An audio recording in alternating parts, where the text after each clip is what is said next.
शान्ताकारं भुजगशयनं पद्मनाभं सुरेशं विश्वाधारं गगनसदृशं मेघवर्णशुभांगं लक्ष्मीकान्तं कमलनयनं योगविद्यार्णगम्यं वन्दे विष्णुभव्यहरं सर्वलोकैकनाथं।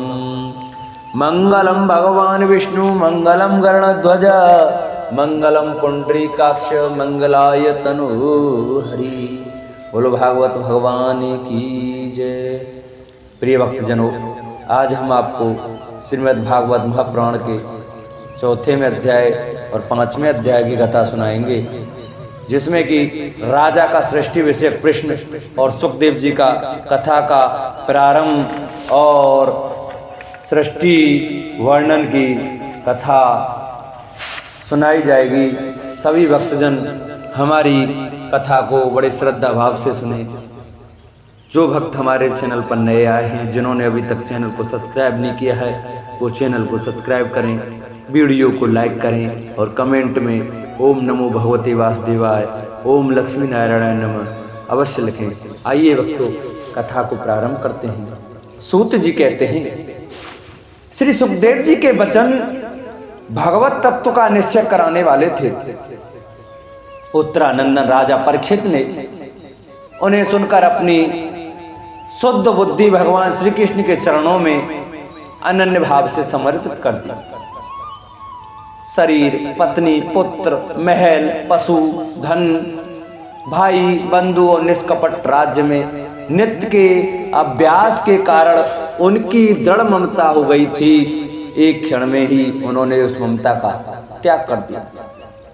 सौनकादि ऋषियों, महामनुष्य परीक्षित ने अपने मृत्यु का निश्चित समय जान लिया था, इसलिए उन्होंने धर्म, अर्थ और काम से संबंध रखने वाले जितने भी कर्म थे उनका संन्यास कर दिया।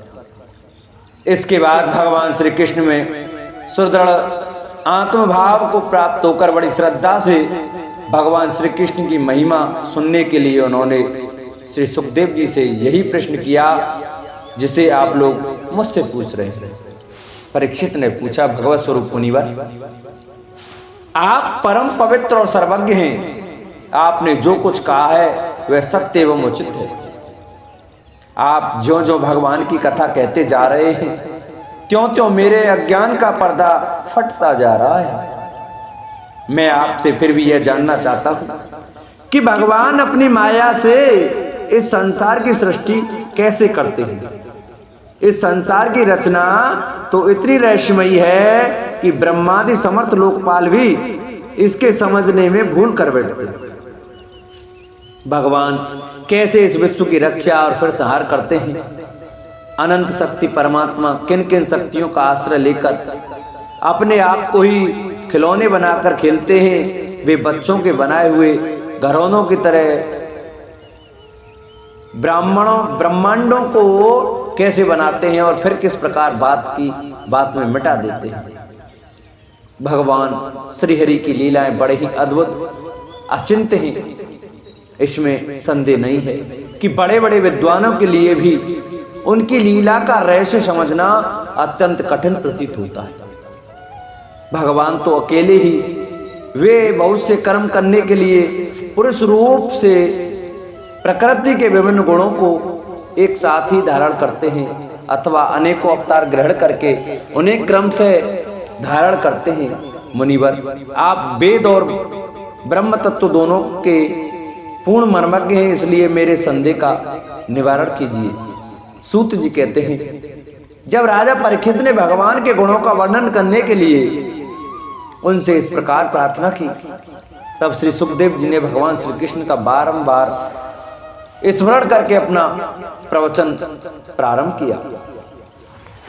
श्री सुखदेव जी ने कहा, उन पुरुषोत्तम भगवान के चरण कमलों में मेरे कोटि कोटि प्रणाम है, जो संसार की उत्पत्ति, स्थिति और प्रलय की लीला करने के लिए सत्वरज तथा तमोगुण रूप 3 शक्तियों को स्वीकार कर ब्रह्मा, विष्णु और शंकर का रूप धारण करते हैं, जो समस्त चराचर प्राणियों के हृदय में अंतर्यामी रूप से विराजमान है, जिनका स्वरूप और उनकी उपलब्धि का मार्ग बुद्धि के विषय नहीं है, जो स्वयं अनंत हैं तथा जिनकी महिमा भी अनंत है।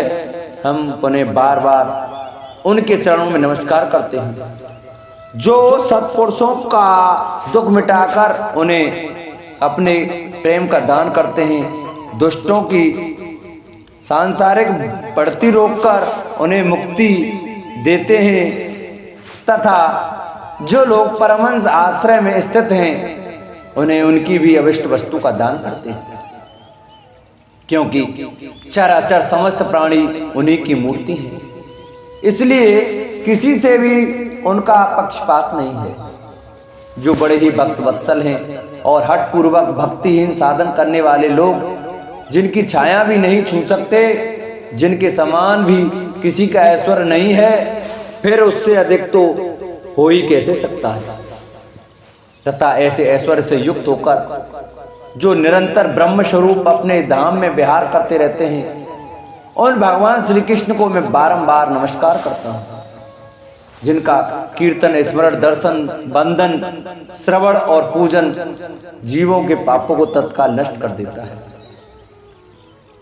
उन पुण्य कीर्ति भगवान श्री कृष्ण को मैं बार बार नमस्कार करता हूँ। विवेक की पुरुष जिनके चरण कमलों की शरण लेकर अपने हृदय से इस लोक और परलोक की आसक्ति निकाल डालते हैं और बिना किसी परिश्रम के ही ब्रह्म पद को प्राप्त कर लेते हैं। उन मंगल में कीर्ति वाले भगवान श्री कृष्ण को अनेकों बार नमस्कार है। बड़े बड़े तपस्वी, द्वानी, यशस्वी, मनस्वी, सदाचारी और मंत्रवेत्ता जब तक अपनी साधनाओं को तथा अपने आप को उनके चरणों में समर्पित नहीं कर देते, तब तक उन्हें कल्याण की प्राप्ति नहीं होती। जिनके प्रति आत्मसमर्पण की ऐसी महिमा है, उन कल्याणमयी कीर्ति वाले भगवान को बार बार नमस्कार है। किरात, हूड, आंध्र, पुलिंद, पुलकस, आभीर, कंक, यवन और खस आदि नीच जातियां तथा दूसरे पापी जिनके शरणागत भक्तों की शरण ग्रहण करने से ही पवित्र हो जाते हैं, उन सर्वशक्तिमान भगवान को बार बार नमस्कार है। वे ही भगवान ज्ञानियों के आत्मा हैं, भक्तों के स्वामी हैं, कर्म कांडियों के लिए वेद मूर्ति हैं, धार्मिकों के लिए धर्म मूर्ति हैं और तपस्वियों के लिए तप स्वरूप हैं। ब्रह्मा, शंकर आदि बड़े बड़े देवता भी अपने शुद्ध हृदय से उनके स्वरूप का चिंतन करते और आश्चर्यचकित होकर देखते रहते हैं। वे मुझ पर अपने अनुग्रह की प्रसाद की वर्षा करें। जो समस्त संपत्तियों की स्वाभिमानी लक्ष्मी देवी के पति हैं, समस्त यज्ञों के भोक्ता एवं फलदाता हैं, प्रजा के रक्षक हैं, सबके अंतर्यामी और समस्त लोकों के पालन करता हैं तथा पृथ्वी देवी के स्वामी हैं, जिन्होंने यदुवंश में प्रकट होकर अंधक, विष्णु एवं यदुवंश के लोगों की रक्षा की है तथा जो उन लोगों के एकमात्र आश्रय रहे हैं, वे भक्तवत्सल संत जनों के सर्वस्व श्री कृष्ण मुझ पर प्रसन्न हैं।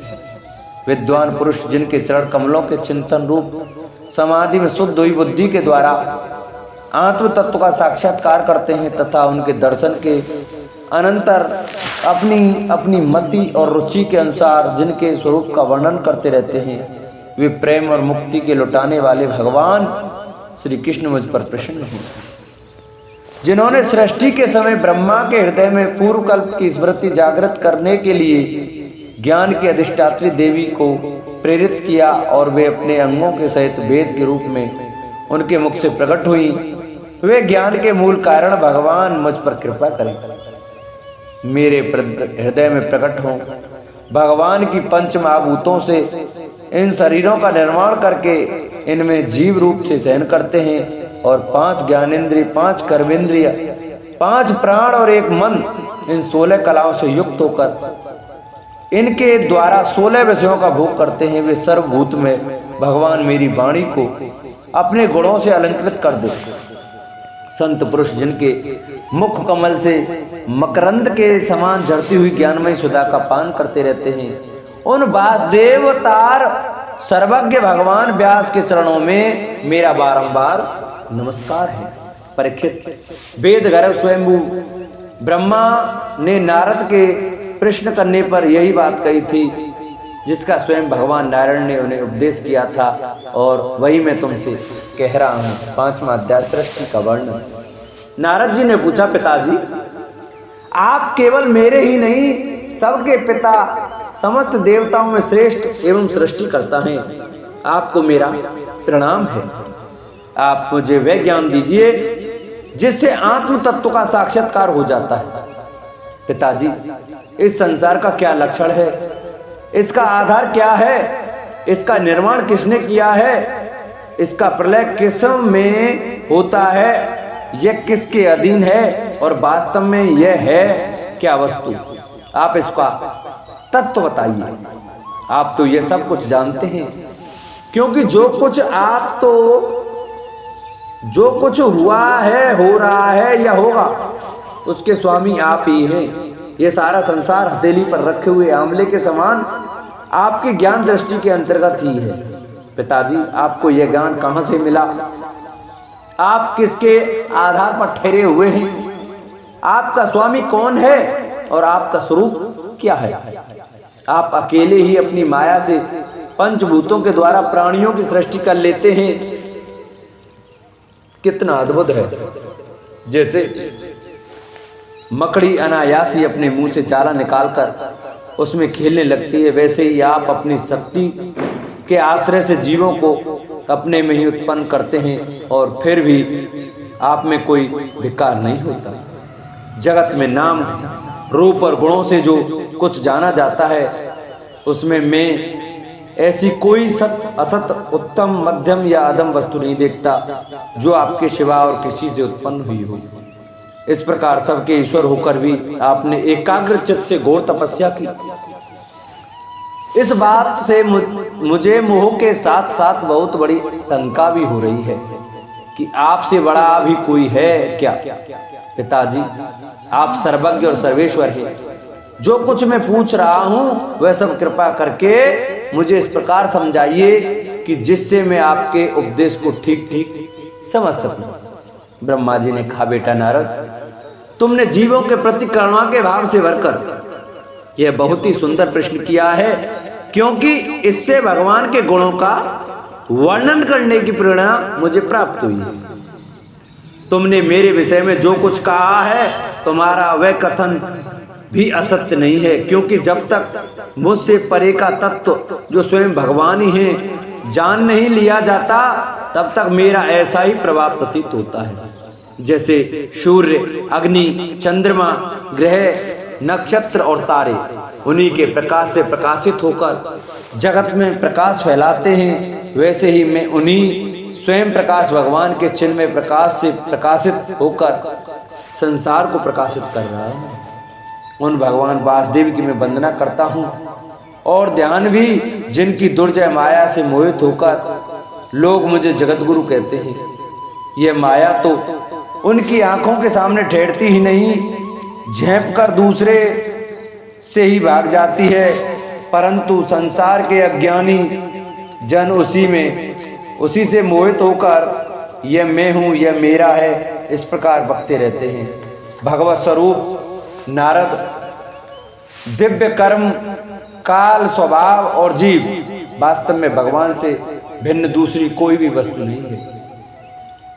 वेद नारायण के परायण हैं, देवता भी नारायण के अंगों में कल्पित हुए हैं, और समस्त यज्ञ भी नारायण की प्रसन्नता के लिए ही हैं, तथा उनसे जिन लोगों की प्राप्ति होती है वे भी नारायण में ही कल्पित हैं। सब प्रकार के योग भी नारायण की प्राप्ति के ही हेतु हैं। सारी तपस्याएं नारायण की ओर ही ले जाने वाली हैं। ज्ञान के द्वारा भी नारायण ही जाने जाते हैं। समस्त साध्य और साधनों का पर्यवसान भगवान नारायण में ही है। वे दृष्टा होने पर भी ईश्वर हैं, स्वामी हैं, निर्विकार होने पर भी सर्वस्वरूप हैं, और उन्होंने ही मुझे बनाया है, और उनकी दृष्टि ही प्रेरित होकर मैं उनके इच्छानुसार सृष्टि रचना करता हूँ। भगवान माया के गुणों से रहित एवं अनंत है। सृष्टि, स्थिति और प्रलय के लिए रजोगुण, सत्वगुण और तमोगुण, ये 3 गुण माया के द्वारा उनमें स्वीकार किए गए हैं।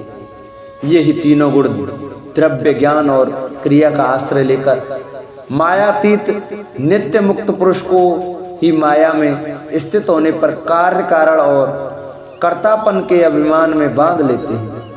नारद, इंद्रियातीत भगवान गुणों के इन 3 आवरणों से अपने स्वरूप को भलीभांति ढक लेते हैं, इसलिए लोग उनको नहीं जान पाते। सारे संसार के और मेरे भी एकमात्र स्वामी वे ही हैं। मायापति भगवान ने एक से बहुत होने की इच्छा होने पर अपनी माया से अपने स्वरूप में स्वयं प्राप्त काल, कर्म और स्वभाव को स्वीकार कर लिया। भगवान की शक्ति से ही काल ने तीनों गुणों में क्षोभ उत्पन्न कर दिया, स्वभाव ने उन्हें रूपांतरित कर दिया और कर्म ने मैं तत्व को जन्म दिया। रजोगुण और सत्वगुण की वृद्धि होने पर मैं तत्व का जो विकार हुआ, उससे ज्ञान, क्रिया और दिव्य रूप तम प्रदान विकार हुआ, वह अहंकार कहलाया और विकार को प्राप्त होकर 3 प्रकार का हो गया। उसके भेद हैं वैकारिक, तेजस और तामस। नारद जी, में क्रम से ज्ञान शक्ति, क्रिया शक्ति और दिव्य शक्ति प्रदान है। जब महापंचभूतों के कारण रूप तामस अहंकार में विकार हुआ, तब उससे आकाश की उत्पत्ति हुई। आकाश की तन्मात्रा और गुण शब्द है। इस शब्द के द्वारा ही दृष्टा और दृश्य का बोध होता है। जब आकाश में विकार हुआ, तब उससे वायु की उत्पत्ति हुई। उसका गुण स्पर्श है। अपने कारण का गुण आ जाने से यह शब्द वाला भी है। इंद्रियों में स्फूर्ति, शरीर में जीवन शक्ति, ओज और बल इसी के रूप हैं। काल, कर्म और स्वभाव से वायु में भी विकार हुआ, उससे तेज की उत्पत्ति हुई। इसका प्रधान गुण रूप है। साथ ही इसके कारण आकाश और वायु के गुण शब्द एवं स्पर्श भी इसमें है। तेज के विकार से जल की उत्पत्ति हुई। इसका गुण है रस। कारण तत्वों के गुण शब्द स्पर्श और रूप भी इसमें है। जल के विकार से पृथ्वी की उत्पत्ति हुई। इसका गुण है गंध। कारण के गुण कार्य में आते हैं। इस न्याय से शब्द, स्पर्श, रूप और रस, ये 4 गुण भी इसमें विद्यमान हैं। वैकारिक अहंकार से मन की और इंद्रियों के 10 अधिष्ठात्र देवताओं की भी उत्पत्ति हुई। उनके नाम हैं दिशा, वायु, सूर्य, वरुण, अश्विनी कुमार, अग्नि, इंद्र, विष्णु, मित्र और प्रजापति। तेजस अहंकार के विकार से त्रोत, त्वचा, नेत्र, जिह्वा और घ्राण, ये 5 ज्ञानेंद्रियां एवं वाक्, हस्त, पद, गुदा और जनेन्द्रिय, ये 5 कर्मेंद्रियां उत्पन्न हुई। साथ ही ज्ञान शक्ति रूप बुद्धि और क्रिया शक्ति रूप प्राण भी तेजस अहंकार से ही उत्पन्न हुई। श्रेष्ठ ब्रह्मविद, जिस समय ये पंचभूत, इंद्रिय, मन और सत्व आदि तीनों गुण परस्पर संगठित नहीं थे, तब अपने रहने के लिए भोगों के साधन रूप शरीर की रचना नहीं कर सके। जब भगवान ने इन्हें अपनी शक्ति से प्रेरित किया, तब वे तत्व परस्पर एक दूसरे के साथ मिल गए और उन्होंने आपस में कार्य कारण भाव स्वीकार करके व्यष्टि समष्टि रूप पिंड और ब्रह्मांड दोनों की रचना की। वह ब्रह्मांड रूप अंडा 160 वर्ष तक निर्जीव रूप से जल में पड़ा रहा। फिर काल, कर्म और स्वभाव को स्वीकार करने वाले भगवान ने उसे जीवित कर दिया। उस अंडे को फोड़कर उसमें से वही विराट पुरुष निकला, जिसकी जंगा, चरण, भुजाएं, नेत्र, मुख और सिर सहस्त्रों की संख्या में है। विद्वान पुरुष उपासना के लिए उसी के अंगों में समस्त लोक और उनमें रहने वाली वस्तुओं की कल्पना करते हैं। उसकी कमर से नीचे के अंगों में 7 पाताल की और उसके पेड़ों से ऊपर के अंगों में सातों स्वर्ग की कल्पना की जाती है। ब्राह्मण इस विराट पुरुष का मुख है, भुजाएं क्षत्रिय हैं, जांघों से वैश्य और पैरों से शूद्र उत्पन्न हुए। पैरों से लेकर कट पर्यंत सातों पाताल तथा भूलोक की कल्पना की गई है। नाभि में भुर्वलोक की, हृदय में स्वर्गलोक की और परमात्मा के वक्ष स्थल में महरलोक की कल्पना की गई। उसके गले में जनलोक, दोनों स्तनों में तपोलोक और मस्तक में ब्रह्म का नित्य निवास स्थान सत्यलोक। उस विराट पुरुष की कमर में अतल, जांघों में वितल, घुटनों में पवित्र सुतल्लोक और जंघाओं में तलातल की कल्पना की गई है। एड़ी के ऊपर की गांठों में महातल, पंजे और एड़ियों में रसातल और तलुओं में पाताल समझना चाहिए। इस प्रकार विराट पुरुष सर्वलोक में है। विराट भगवान के अंगों में इस प्रकार भी लोकों की कल्पना की जाती है कि उनके चरणों में पृथ्वी है, नाभि में भुवर्लोक है और सिर में स्वर्गलोक है। बोलो भागवत भगवान की जय। आज की कथा का हम यही विश्राम करते हैं। कल हम आपको छठे अध्याय में विराट स्वरूप की विभूतियों की वर्णन की कथा सुनाएंगे।